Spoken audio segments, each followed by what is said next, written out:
Hello and welcome to the RG10 Podcast. Now cast your mind back to when you were on your school summer holidays. They always felt so long and brimming with possibility. Maybe if you were at a loose end, you'd get your BMX out of the shed and go for a bit of a bike ride, perhaps as far as the local shops to buy a can of Coke and a Kit Kat. Or maybe you decided to challenge yourself a little bit more and do the same ride, but this time without the stabilisers. But I bet one thing you didn't do was clear 3 whole days in your calendar and cycle 231 miles to Paris. That's what Woodley's schoolboy Dexter Rosier will be doing at the end of August.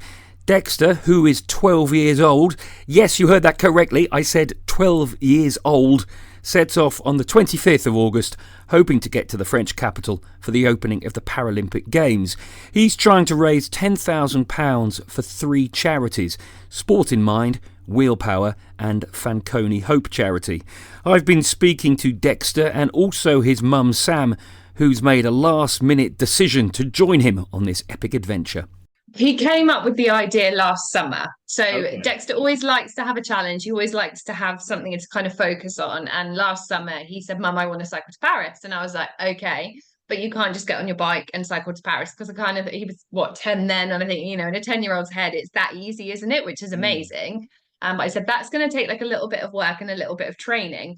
And so what he decided to do instead, because it was a bit it didn't involve as much training, he decided to spend his summer sleeping in a tent outside to raise money for a separate charity. And I said to him, if you want to make this happen, if you really want to cycle to Paris, it's going to take some planning and some work, and you're going to need other people to help you do it. And somehow he's managed to do that, and here we are.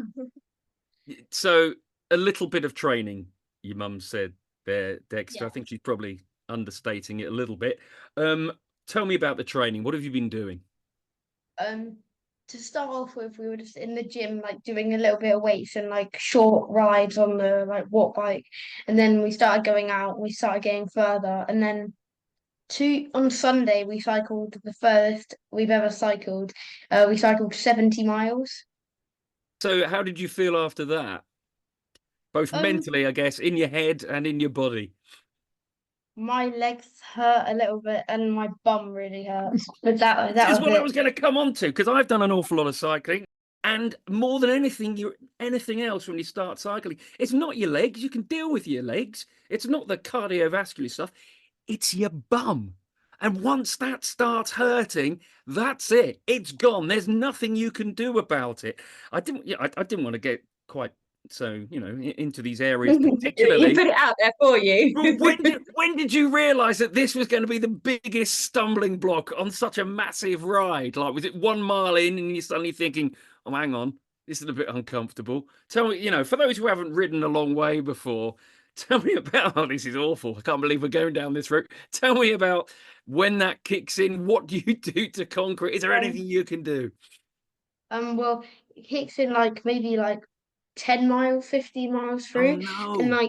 And then it gradually starts to get worse. And by the end it feels like you're sitting on a rock. Yeah, you try to stand up off your saddle to see if that makes any bit. Oh no, good God. And there's nothing you can do to stop it. Top tip. Don't be shy of seeking out the world's biggest saddle, even if it doesn't look like it belongs on your road bike. I got from an old bike that I had a massive saddle. It was like a sofa that I put on my bike, and it was a whole different world. I had this incredibly flash road bike with a massive seat on it. So that would be my top tip. Anyway, less about my top cycling tips. Honestly, if you do that, you will thank me forever along that ride. Anyway, training itself, what do you think have been the key parts in your training? What's the kind of thing you've been concentrating on the most? Just stamina and hill climbing, because we got to go through the South Downs, which is very hilly. Yeah, that can be hilly, yeah, can't it? So it's almost like you get past that first bit through the South Downs, and after that, I'm presuming through France itself, is it pretty flat? Have you kind of looked at the topography there? The second day is quite hilly again. So we're sailing from Portsmouth to Caen, and then we leave Caen very early in the morning, and the second day is about 85 miles. Yeah. And I think the first part, there's quite a few hill climbs there. But then as we start getting closer to Paris, it's not so hilly. Yeah. So what is it you'd say, Dexter, you like most about cycling? Like the thrill of going up and down hills and like putting like effort in going up the hill, because whenever I go up a hill, I know there'll always be down, like, so I'll always be able to go down at the end. So,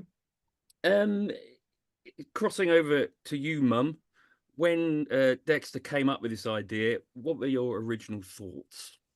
I think my first words were, absolutely not. I am not cycling to Paris. And you've been roped in to do it as well, haven't you? I have more recently, yeah. So Dexter's done kind of running challenges and different things before, and he has the whole family support, which I think is so important because it helps, helps it all come together. But I think to me, cycling, I'm not a great cyclist. I don't really get much enjoyment out of cycling. And when he said that, I said, you need to find people to do it with you. I'll happily come and support, but from the support vehicle.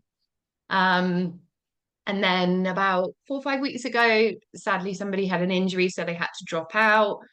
And it was just so close to the challenge that trying to find somebody else at that late stage. And Dexter's been working so hard in the gym and stuff since February. So it didn't all fall apart. I said, okay, I'll do it.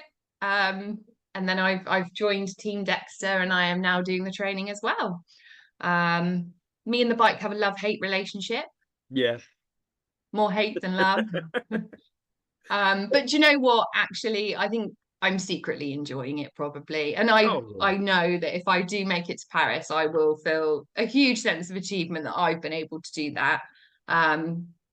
It'll be something that you two never forget as well, that you've done together. Absolutely. And to be able to do it with Dexter, I just think that's really cool.